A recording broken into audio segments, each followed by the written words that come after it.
Hello, friend. I want to give you one simple picture today, and this is another coaching tool.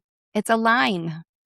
Imagine a line running horizontally right in front of you, and everything in your life falls either above it or below it. So, above the line is ownership, accountability, responsibility. Below the line is blame, excuses, denial. Above the line, you're open, you're curious, you're committed to learning and growing. And below the line, you're closed and you're defensive and you're committed to being right. Above the line, we seek solutions. Below the line, we see a whole lot of problems. Above the line, we take action. Below the line, we procrastinate. Above the line, we have choices. Below the line, we're stuck. Above the line is abundance. Below the line is scarcity. Above the line is abundant love. Below the line is fear. And here's something worth knowing about being human. Most of us spend a lot of time below the line without even realizing it. It's a natural, wired response, especially when we feel threatened or overwhelmed. But here's the good news. If it is your choice whether you want to live below the line or not. You're not genetically stuck in a glass half empty position.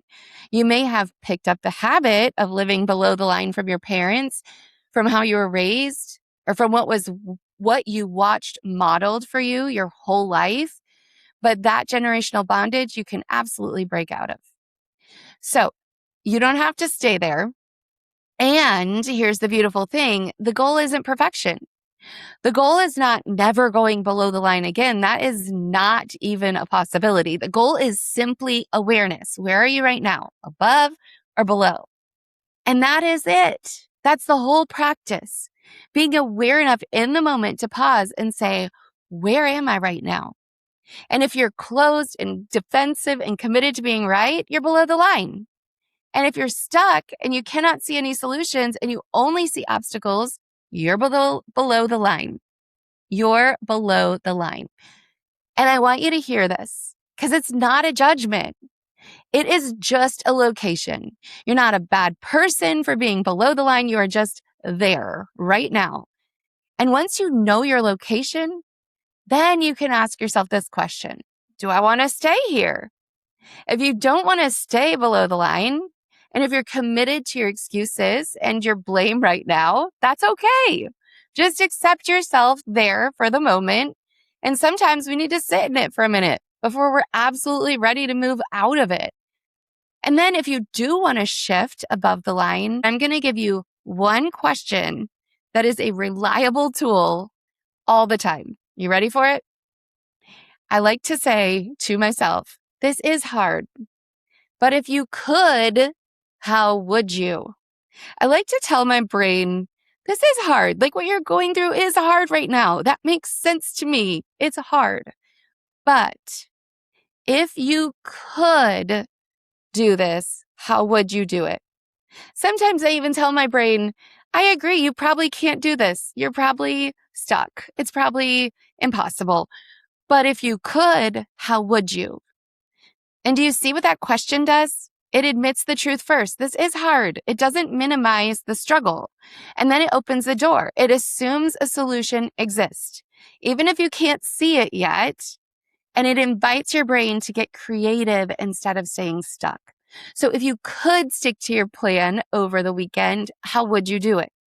If you could tell your husband the truth about how you're really feeling, how would you do it? If you could find 20 minutes to move your body today, how would you do it? And that single word swap, could instead of can't, moves your whole brain from below the line to above it.